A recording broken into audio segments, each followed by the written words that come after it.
ओम शांति।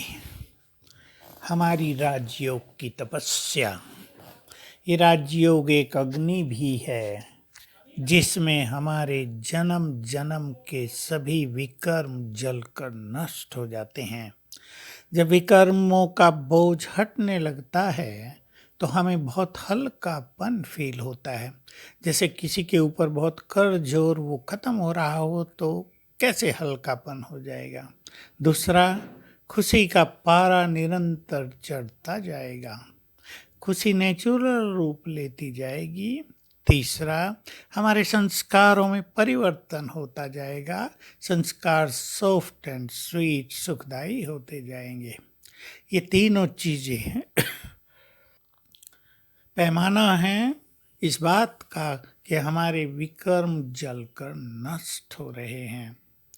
तो हम सभी अपनी योग की अग्नि को और तेज प्रज्वलित करते चलें।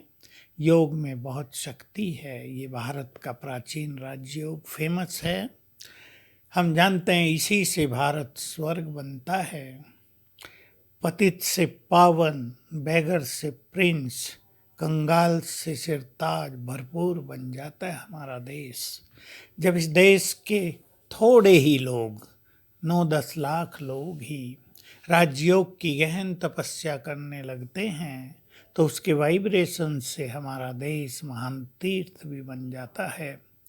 शांति के लिए, भगवान से मिलने के लिए, सत्य ज्ञान पाने के लिए लोग भारत की ओर ही मुख करते हैं। भारत भरपूर रहा 3 युगों तक। कहते हैं ना लोग कि भारत ने किसी पर अटैक नहीं किया। अटैक करता भी क्या, जो दूसरे थे वो तो कंगाल थे, वही चोर लुटेरे थे, आते थे, अटैक करते थे, लूट मार करके चले जाते थे। भारत तो भरपूर था, उन्हें सोचता था लूट मार करके ले गए, ले जाने, इससे कोई फर्क नहीं पड़ता है। तो हमें राजयोग का अभ्यास बहुत ही तत्परता से करना है।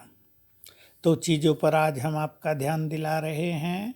लगन, योगी बनने की लगन बनना है। ऐसे नहीं दूसरे कर रहे तो हम भी करके देखें। बाबा रोज कह रहा चलो करके तो देख लेते हैं, होता तो नहीं है, बिजी लाइफ बहुत है, ये परिस्थितियां हैं, फिर भी करेंगे।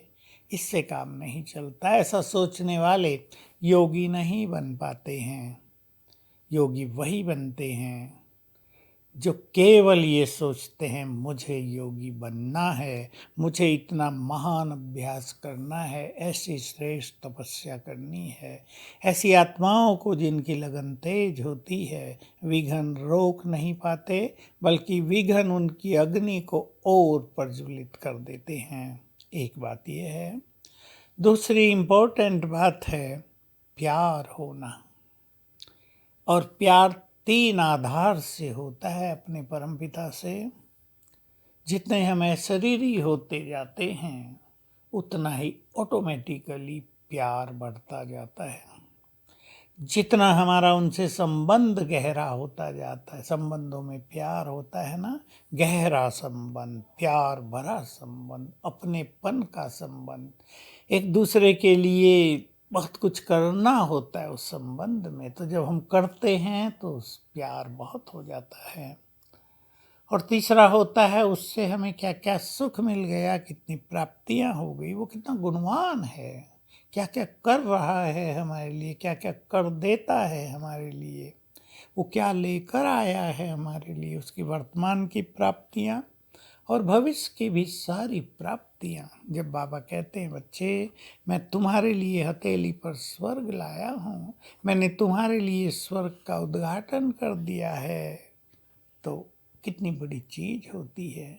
यहाँ भी उसने हमारे सभी दुख हर लिए, जीवन में एक सुकून दिया, शांति दी, एक निश्चिंतता दी, एक निर्भयता दी। यही तो लोगों के पास नहीं है। संबंधों में कितने टकराव हैं, लोग धन होते भी कितने परेशान हैं। अहम झुक नहीं पाता, परेशान रहते हैं, एक दूसरे को संतुष्ट नहीं कर पाते, एक्सपेक्टेशंस बहुत हैं। बाबा ने हमें इन सब से मुक्त कर दिया, तो बहुत प्यार हो गया है उससे। इन 3 चीज़ों को हम बढ़ाएंगे। वो मेरा है ये फीलिंग, क्योंकि निराकार है तो ये फीलिंग थोड़ी सूक्ष्म है। वो मेरा है, इसको बढ़ाते चलेंगे तो इन तीनों बातों से प्यार बढ़ेगा, हमारी योग युक्त स्थिति नेचुरल और बहुत अच्छी सहज होती जाएगी। आप सभी इस पे ध्यान देंगे और परमात्म सुखों से अपनी झोलियां भरेंगे। ओम शांति।